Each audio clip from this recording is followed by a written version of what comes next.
Ayokong may mangyaring masama sa'yo, Alex. Kaya pwede ba umuwi ka na lang?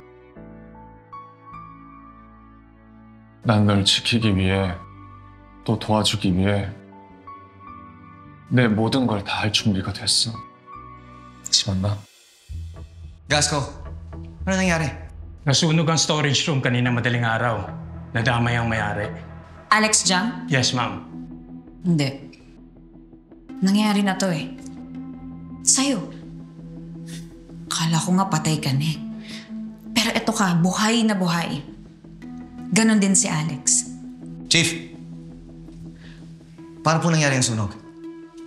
Initial impression, may nag-leak na gasol. Siguro may nagsindi ng apoy, kaya kasunog sa area. Hindi aksidente to. May gumawa nito sa kanya.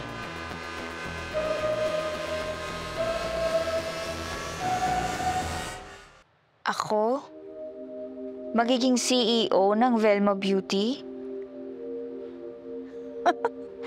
Pangklase rin kayo magbiro, ma'am, no? Hindi naman ako dumayo dito para makipagbiruan sa iyo. The truth is, I need your face.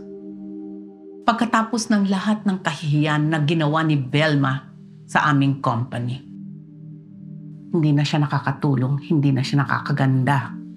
Velma Beauty will undergo a major brand revamp.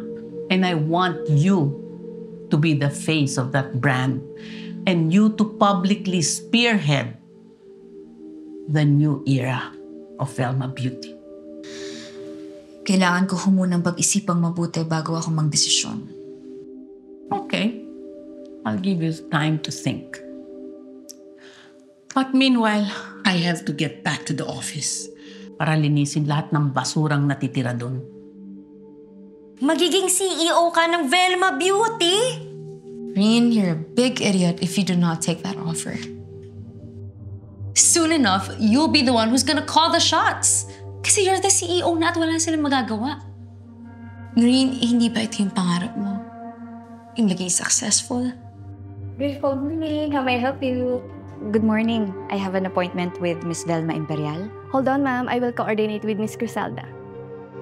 At Marine, gawin mong abutin yung hindi naabot ng ate mo.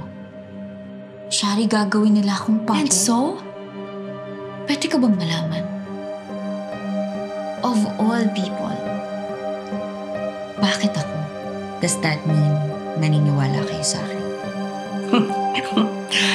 Don't flatter yourself. You're just a pawn in a bigger war. Where have you been? Tinatawagan kita the whole night. Hindi ka sumasagot. Inumaga na ako sa kakahintay sa'yo sa bahay. I had important business to take care of. Mas importante pa kaysa sa nangyayari sa akin? Sa pamilya natin? Did you watch Shari's live stream? She's going to reopen the case of Helena. It's time, Eddie, that you do something about this. It's that video. Mapapaisip lang ako ng mga sinabi ni Shari. Wala ka talagang ginawa nung nalaman mo na may nangyari sa amin ni Helena? How dare you doubt me? How dare I? You asked me about Helena before. Oh, now I'm asking you the same question. Masama ba yun? Nakita mo yung video, di ba? And plus the fact that you made her sign a document para hindi siya magsalita. Because I didn't want a scandal. She saw me at the roof deck. But I know, and God knows, that I didn't kill Helena. You know what? You're supposed to protect me the way I protected you and the way I believed in you nung pinagbintangan ka ni Helena. After all, sa'yo nag-umpisa lahat to. Ikaw ang punot dulo ng gulong to. What is this? Nag-uusap kami! As of this morning, top management has officially banned you, Miss Velma Imperial, from the premises. You're gonna ban me from my own building? John, ako nag-hire sa'yo. Ba't mo ginagawa sa akin to? Pasensya na, ma'am. Utos ng kataas-taasan. Sorry, ma'am. Pero kailangan niyo na umalis. Hindi. Subukan niyo lang. Hindi ako aalis dito. I built this empire. Eddie, do something! Subukan! Will not touch my wife!